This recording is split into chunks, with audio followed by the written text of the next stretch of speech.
Nga pikat që ne kemi çuar ne është 140. Tani ai luan me ndjeshmërinë e popullatës. Sepse nga që këtu parlamenti nuk ka prodhuar cilësitë e njerëzit janë e veritur, dhe thonë këta i marrin rrogat kot. Në fakt, qytetarët kur bëjnë analizën nuk duhet ta bëjnë me këta që janë sot. Duhet ta bëjnë me si duhet të jetë parlamenti. Ka një arsye pse numri i vogël e dëmton këtë republikë. Duket sikur kursen ca lek, kursen 10 milion euro në 4 vjet. Po më fal. Po janë 20 milion euro shpenzimet e avionit të qeverisë në 4 vjet, edhe biletat që kanë bëjnë këta lart e poshtë për botë. Duan të kursen, le të kursen aty. Shojnë si ka Kosova. 100 herë më të ulta. Si e dëmton Republikën kjo? E dëmton shumë kjo e Republikën. Pse e dëmton? E para njerë ka një arsye pse ata që shkruan, babarët që shkruan kushtetutën e ideuan kështu. Dhe sa herë kemi hyrë në kushtetutë e kemi bërë keq. E kemi dëmtuar. E para është ulja e numrit e bën parlamentin të vogël dhe shumë të kapshëm nga grupet e interesit. Sa më i vogël numri i deputetëve, aq më të arritshëm janë deputetët nga grupet e interesit. Pra është më kollaj të bindesh, të lobosh, të kapësh 25 deputet apo 30 deputet që mund të përbëjnë shumicën e thjeshtë në rastet e uljes së numrit, se sa të kapësh 71. Është më lehtë kapësh 51 se sa të kapësh 71.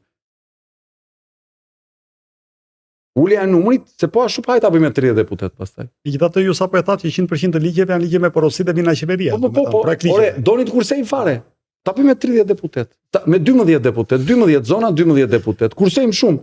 Jo, është kjo një përpjekje për të defaktorizuar gjithë forcat e tjera politike dhe kjo është një përpjekje për të përqendruar pushtet në duart e Edi Ramës, sepse numri sa më i vogël i deputetëve bën që të jenë sa më të kontrollueshëm nga ai që është në pushtet, nuk ka kokçarje edhe brenda ojit, nuk ka kush i del kundër, nuk ka surpriza, ka vetëm besnikët e vet, E dyta, e bën shumë të vështirë hyrjen e një të riu në parlament, sepse rritet shumë pragu i numri, do vesh 18.000, 17.000, 20.000 vota, e bën shumë të vështirë. Dhe Shqipërisë i duhet përfaqësim, nuk i duhet mbyllje. Në këtë drejtim është absolutisht një dëm shumë i madh. Të mos gënjehen kur u thon kursejnë lek apo është numri i popullsisë, nuk është e vërtet. Me miratimin e votës diasporës është rritur numri i votuesve potencial. Është 3.7 milion sot. Të thuash ti, kene fundi nuk votuan të gjithë, po mund të votojnë herës tjetër. Kështu që kjo është një manipulim që ai e përdor pasi keni besim se do shkoj, domethënë disa nga kërkesat tuaja që keni ngritur gjatë këtyre viteve, do të shkojnë drejt pranimit, paktën nga ata që kanë pjesën kryesore të 84 votave, që është Partia Socialiste, apo të 93 vota nëse do nduheshin ndryshime kushtetutëse. Shikom. Ne kemi ndorë përpjekjen e vazhdueshme. Listi nuk rrëzohet me një të goditur, thoshin gjyshrit tanë. Do një goditje të vazhdueshme. Por e mund të ndodhë që kur të vi koha për të rrëzuar listi nga goditjet e shumta, Adriatiku mos jetë më. Po nuk jam pishmën.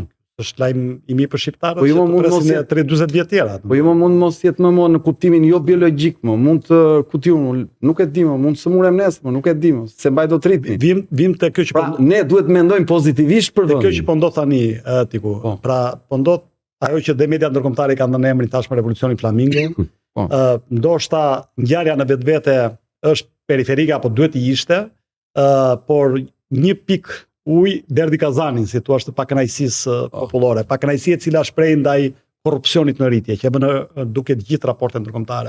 Pakënaqësi ndaj oligarkisë. Pra këtu rreth 30 oligark kanë kapur 95% të tenderave, edhe këto janë burime zyrtare. Pakënaqësi ndaj gjyqtarëve të shitur apo të blerë,